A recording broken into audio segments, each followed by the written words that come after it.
Okay, let's go over here.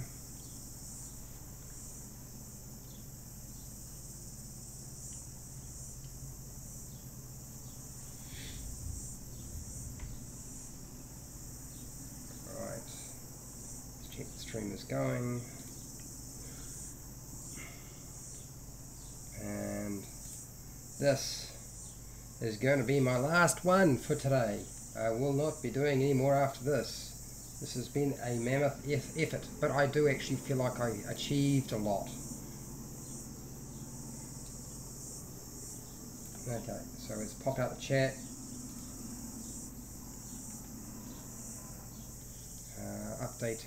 Just updating the chat, and once I've done that, we're ready to roll.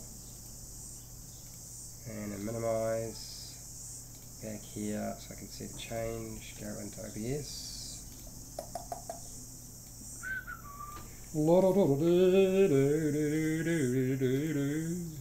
we go. Let's make sure it's doing its thing. Okay, we've got that there. That's good. Let's go over here. Make sure. Let's type something in. See if it's working. I will answer questions near the end of the stream. Okay. I will answer questions near the end of the stream. Okay, right, got that, let's put that in, and please post questions and I will get to you. Okay, alright, so let's just make sure that is all working. It's transferring over. It's good. OBS is picking it up, and hopefully it is over here somewhere, somehow. Video output low. Okay, well, school holidays. Anyway, we are pretty much, I would say we're pretty much ready to go. I'm so pleased. I'm going to get rid of the earplugs because you can hear that coming through. Grab myself a drink of water and we will knock this out of the park. And probably, since this is my last stream, provided nobody shows up and arrives home, I might hang around a little bit longer to chat about other stuff if people are inclined. I'm not against that. It's not like I have a huge amount to do. I've got most of the bulk of the work done today. So we will get started. Hi, welcome to HowtoDandD. My name is Fred Wheeler, and today I'm going to talk about Dungeons & Dragons 5e, and I'm talking about how to play Dungeons & Dragons or D&D 5e, and we're covering the basics for the wizard.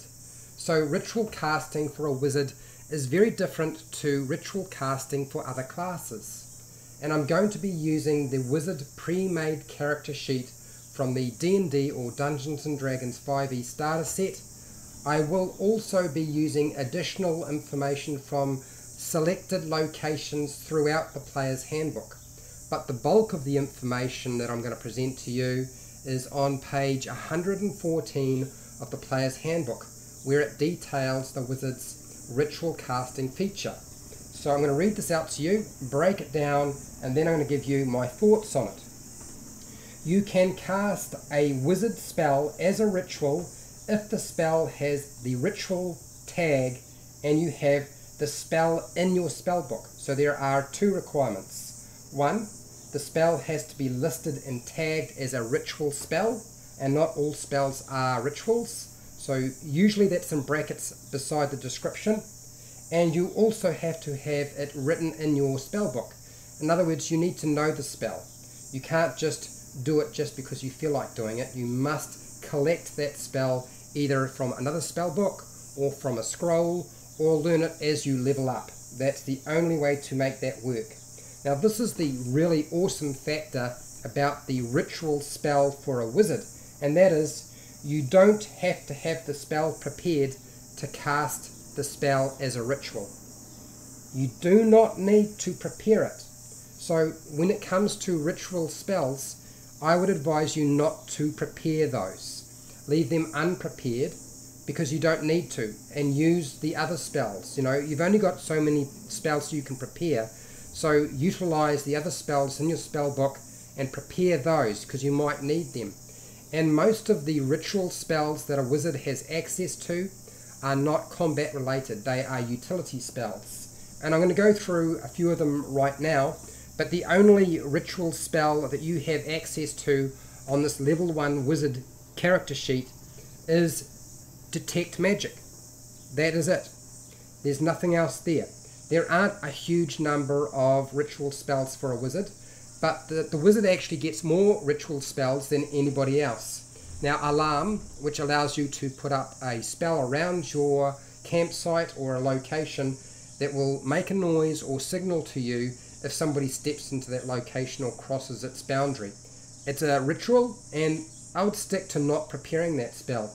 Comprehend Languages is also a ritual spell, but it's one of those ritual spells that can be really tricky if you need to use it in the middle of a situation and you just don't have 10 minutes to sit down. I'm going to get rid of this. Sitting down and saying, okay, guys, can you just distract them for 10 minutes while I use my Comprehend Languages as a ritual? I can't count the number of times that has not worked very well in games that I've run. So I suspect that is one of the spells you're going to have to decide whether you need to prepare it or not prepare it. I would say that would be the one that I would prepare, particularly if you know you're going into a location where there's a whole heap of people or creatures or NPCs that might speak a language that nobody else does. Contact other plane. Again, not really something you need to prepare.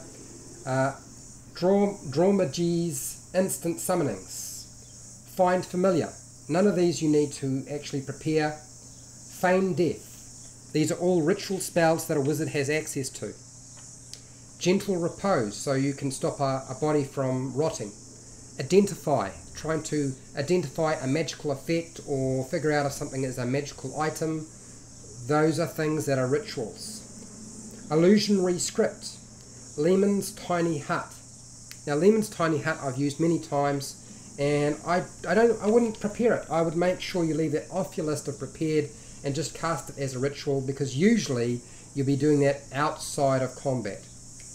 Magic Mouth, Phantom Steed, all examples of rituals.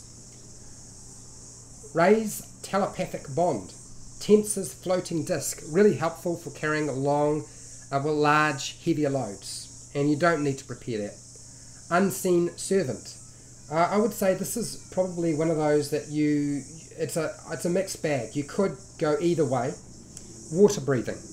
That's another one where it depends on the circumstance. If you are on a boat and you've got people who are in heavy armor and they can't breathe water, then it might be prudent to have that accessible. So you, just in case you get thrown off the boat and you don't have 10 minutes to cast it as a ritual, make sure you have it prepared.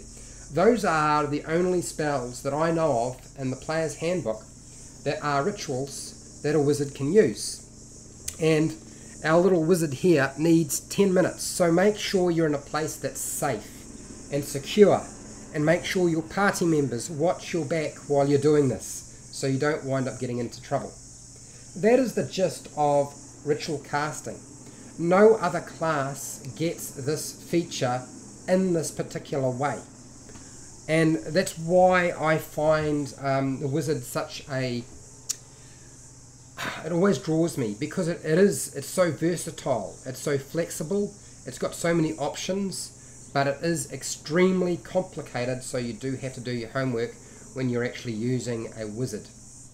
Now, I'm going to finish up here and say, look, if you found this video helpful or informative, please share it. Please press the like button. If you're not already subscribed, then maybe hit the subscribe button, because I do lots of videos like this. There's like 400 videos on my channel. I do videos every single day.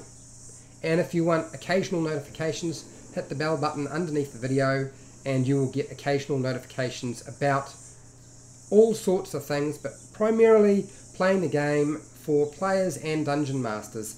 And this video isn't just about players, it's also about dungeon masters, because I know some of you have to explain this to your players and it might be helpful for them to watch something that will explain it for you.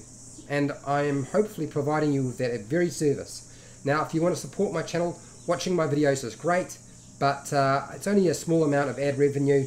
If you want to really support my channel, I do not do Patreon, but if you don't go down into the description, there's usually an affiliate link which you click on and it takes you to Amazon. And if you buy stuff on Amazon, if you don't worry about it. If you click on there, I get a small commission for anything you buy off Amazon if you go through that link. But you don't pay any extra. You get charged exactly the same price. In fact, you can click on that link, go to the thing that I've linked to, and then go somewhere else and you can buy that and I still get part of that commission, which I find really helpful. I've noticed my channel is picking up a lot of things that are totally unrelated to Dungeons and Dragons, simply because people are doing that, and I really appreciate that you're doing that. That's great. Now, if you have any questions, stick them in the comments. I will answer them after the live stream, and if you're not part of the live stream, put it in the comments section and I will answer those. I usually answer all of my questions. Until next time, keep rolling those 20s. Where is the 20? Sorry about the helicopter in the background. It looks like they have got the fire under control and the Mackenzie Hills are no longer burning, which is excellent news. I won't need to move. So if anybody has any questions regarding playing a wizard, or if you have any questions regarding being a dungeon master and having a wizard at your table, I'll do my best to answer those questions. I've got a little bit of time, so if you want to ask questions unrelated to the wizard or wizard basics, then this is probably a good time to do it. I will probably do more videos on the wizard, but it won't be a huge amount. There's so much. I just wanted to cover the basics of all the classes, and today I think I have successfully covered pretty much everything I needed to with regard to the wizard.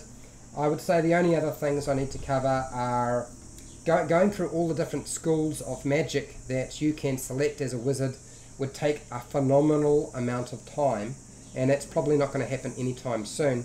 But things like picking up your arcane tradition, I might discuss that a little bit, but just briefly, I'm definitely at some point going to discuss spell mastery and signature spells, but that's really high level play. That's not basics. We're talking about 18th level and 20th level play with a wizard, and I honestly haven't used a wizard at 20th level.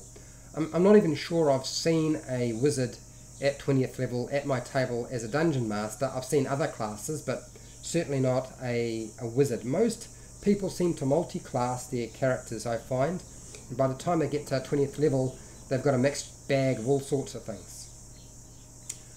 Alright, so any questions? It looks like it's very quiet. Either people are very tired and just barely able to keep their eyes open.